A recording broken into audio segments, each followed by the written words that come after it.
Dear student, this is the third lecture of Socialism in Europe and the Russian Revolution. Europe में समाजवाद और रूसी क्रांति। इस लेक्चर में हम द रशियन रिवॉल्यूशन के बारे में जानेंगे। यूरोप के सबसे बैकवर्ड इंडस्ट्रियल कंट्रीज में से रशिया एक था, यानी रशिया में इंडस्ट्रियल एरिया बहुत कम था। 1917 के अक्टूबर रिवॉल्यूशन के कारण रशियन रूलर पर सोशलिज्म ने कब्जा कर लिया और फरवरी 1917 में मोनार्की का पतन हुआ। अक्टूबर की घटनाओं यानी अक्टूबर में जो भी घटना घटी उसे हिस्ट्री में हम अक्टूबर रिवॉल्यूशन कहते हैं। पर ऐसे कैसे हुआ? क्रांति के समय के सामाजिक राजनीतिक हालात कैसे थे? इन क्वेश्चन का आंसर ढूंढने के लिए आइए क्रांति से कुछ ईयर पहले की सिचुएशन के बारे में जानते हैं। 2.1 द रशियन एम्पायर इन 1914 में रसिया पर जार न्यूक्लियस II का रोल था। मॉस्को के साथ साथ फिनलैंड, लात्विया, लिथुआनिया, एस्टोनिया तथा पोलैंड, यूक्रेन और बेलारूस के कुछ पार्ट्स रशियन एम्पायर के पार्ट्स थे। अगर पॉपुलेशन की बात करें तो यहाँ ऑर्थोडॉक्स क्रिश्चियन का पॉपुलेशन सबसे ज़्यादा थी। इसके अलावा कैथोलिक, प्रोटेस्टेंट, मुस्लिम और बौद्ध भी थे। नेक्स्ट हम बात करते हैं इकोनॉमी एंड सोसाइटी। 20वीं सेंचुरी में रशियन एम्पायर के 85% पॉपुलेशन डायरेक्टली और इनडायरेक्टली एग्रीकल्चर पर ही डिपेंड थे। यहाँ के फार्मर अपने साथ साथ मार्केट में भी सेल करने के लिए कल्टीवेशन करते थे। इस समय रसिया में इंडस्ट्रियलाइजेशन उतना डेवलप नहीं हुआ था। सेंट पीटर्सबर्ग और मॉस्को ही ऐसे जो दो जगह थे जहाँ जो इंडस्ट्रियल एरिया थे। 1819 में यानी 1890 में जब रेलवे नेटवर्क का डेवलपमेंट हो रहा था, उसी समय रसिया में फॉरेन इन्वेस्टमेंट में तेज़ी आई और इन कारण रसिया में कुछ सालों में ही कोल और स्टील प्रोडक्शन इंक्रीज हुआ। रसिया में इंडस्ट्रीज प्राइवेट प्रॉपर्टी थी। लेबर का मिनिमम सैलरी मिलती थी, यानी बहुत कम मिलती थी। यहाँ के वर्कर्स की टाइमिंग अलग अलग थी, यानी क्राफ्ट यूनिट्स 15 आवर्स वर्क करते थे और factory workers 10 to 12 hours work करते थे।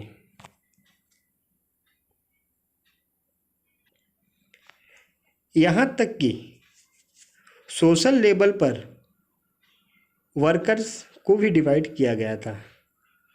1914 में फैक्ट्री में वीमेन की नंबर 31% थी, यानी फैक्ट्री में 31% वीमेन वर्क करती थी, लेकिन इनकी सैलरी मेन वर्कर से यानी मेन वर्कर के कंपेयर में बहुत कम मिलता था।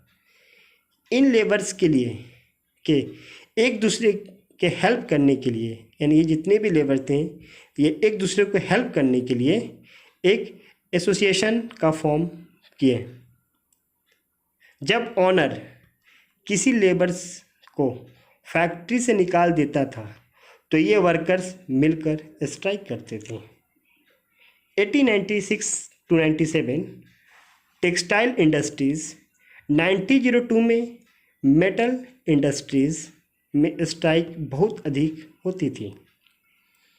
फ्रेंच रिवॉल्यूशन के समय ब्रिटेनी के फार्मर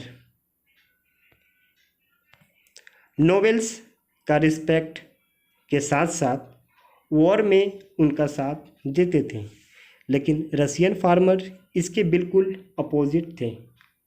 यह चाहते थे कि नोबेल से लैंड को छीनकर हमें दिया जाए। कई प्लेस पे लैंड ऑनर को का मर्डर भी कर दिया जाता था, यानी फार्मर जो थे वो लैंड ऑनर को मार देते थे। 1902 में साउथ रसिया में ऐसा इंसिडेंट बहुत अधिक हुआ। 1905 में यानी 1905 आते आते पूरे रशिया में ऐसा इंसिडेंट यानी लैंड ऑनर को मारने का इंसिडेंट लगातार इंक्रीज हो रहा था। Russian farmers time to time अपनी सारी लैंड को अपने कम्यून यानी मीर को दे देते थे और फिर कम्यून एवरी फैमिली को उसके नीड्स के अकॉर्डिंग लैंड डिवाइड करता था। नेक्स्ट हम बात करेंगे सोशलिज्म इन यूरोप। बिफोर 1914 रसिया के सभी पॉलिटिकल पार्टीज इलीगल थी। मार्क्स के आइडिया के अकॉर्डिंग या मार्क्स के आइडिया को मानने वाले सोशलिज्म ने 1898 में Russian social democratic worker party का फॉर्मेशन किया। गवर्नमेंट पॉलिसी के कारण इस पार्टी को इलीगल वर्क करना पड़ता था। इस पार्टी का एक अपना न्यूज़पेपर भी होता था।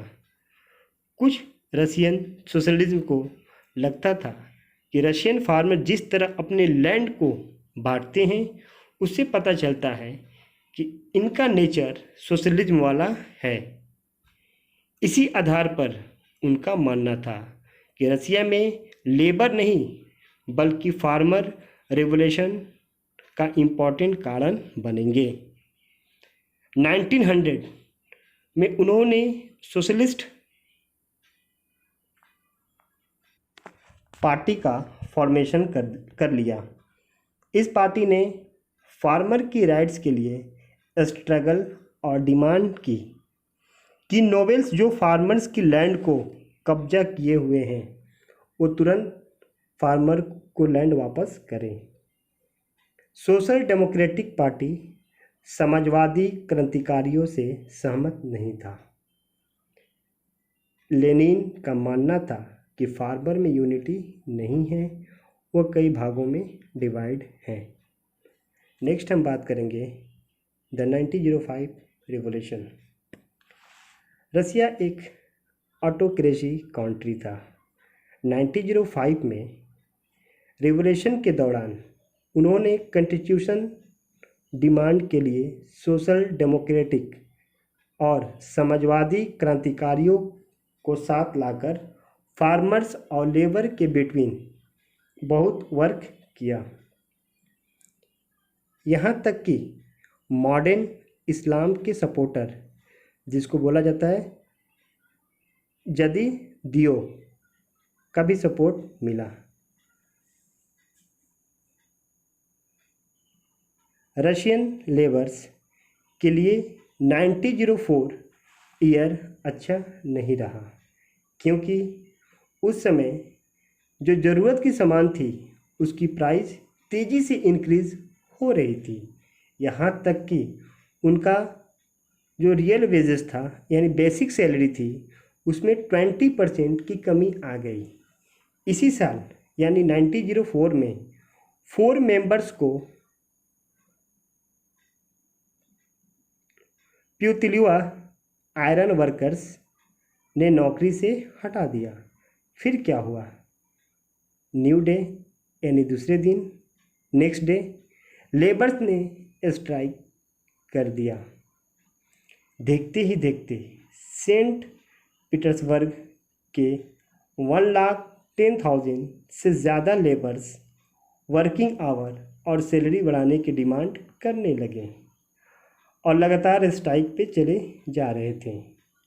फादर गेपॉन लेबर रैली को लीड कर रहे थे। यह लेबर रैली विंटर पैलेस यानी कि जार का महल के सामने पहुंचा। इन लेबर्स का एक स्लोगन था, छोटा भगवान मुझे रोटी दो। यानी इसी स्लोगन के साथ ये अपने रैली को निकाले हुए थे और जार के महल के बाहर प्रोटेस्ट करना स्टार्ट कर दिए। जार के कहने पर पुलिस और कोसैक्स ने लेबर्स पर फायरिंग करना स्टार्ट कर दिया। इस इंसिडेंट में 100 से ज़्यादा लेबर्स का डेथ हो गया और इस घटना को हिस्ट्री में खूनी रविवार यानी ब्लडी संडे कहते हैं।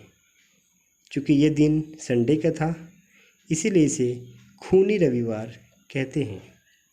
इसके बाद 1905 रिवॉल्यूशन स्टार्ट हो गया। यानी 1905 रिवॉल्यूशन का स्टार्ट होने का जो इम्पोर्टेंस कारण था वो था ब्लडी संडे यानी खूनी रविवार। पूरे रशिया में स्ट्राइक लगातार हो रहा था, यहाँ तक कि doctor, engineers, middle workers, college और स्कूल के स्टूडेंट ने भी प्रोटेस्ट करना स्टार्ट किया और कॉन्स्टिट्यूशन असेंबली के डिमांड करने लगे और यूनियन ऑफ यूनियन का फॉर्मेशन कर दिए। 1905 में रिवॉल्यूशन के समय जार ने एक इलेक्टेड कंसर्वेटिव पार्लियामेंट जिसका नाम था ड्यूमा का फॉर्मेशन किया। आफ्टर 1905 ज़्यादातर कमेटियाँ और यूनियन का फॉर्मेशन हुआ और वो अनऑफिशियली वर्क कर रहे थे तो उन्हें इलीगल डिक्लेयर कर दिया गया था। जार ने फर्स्ट डूमा को 75 डेज में डिसमिस कर दिया और सेकेंड डूमा के लिए 3 मंथ बाद री इलेक्टेड किया गया। यानी सेकेंड डूमा को 3 मंथ बाद री इलेक्टेड किया गया। He did not want any questions of his authority of reductions in his power. उसने वोटिंग लॉ में चेंजिंग करके थर्ड ड्यूमा में कंजर्वेटिव्स पॉलिटिशियंस को भर डाला। यानी सबसे ज़्यादा जो थर्ड ड्यूमा में थे वो कंजर्वेटिव पॉलिटिशियन थे और लिबरल्स और क्रांतिकारियों को बाहर रखा था। लास्ट हम बात करेंगे द फर्स्ट वर्ल्ड वॉर 1914।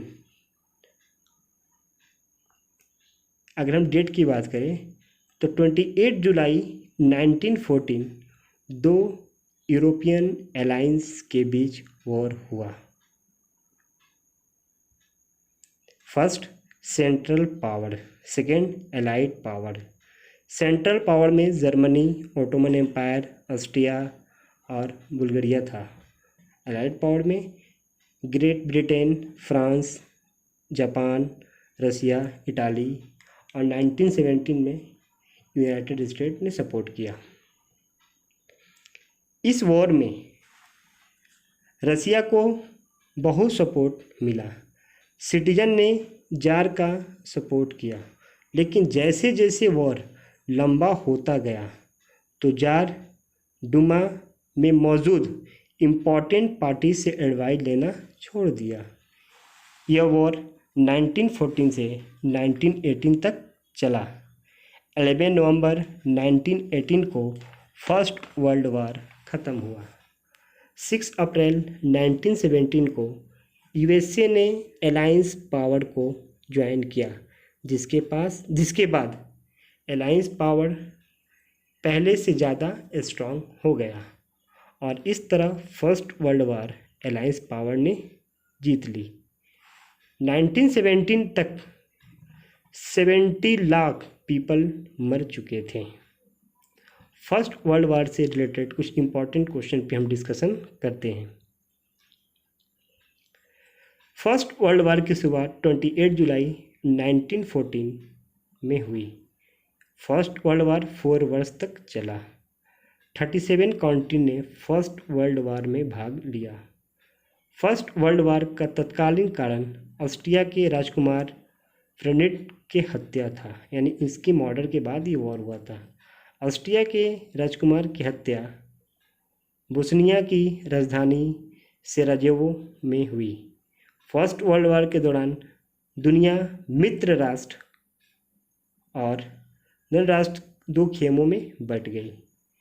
धुरी राष्ट्रों के नेतृत्व जर्मनी के अलावे ऑस्ट्रिया, हंगरी और इटाली जैसे देश ने भी किया।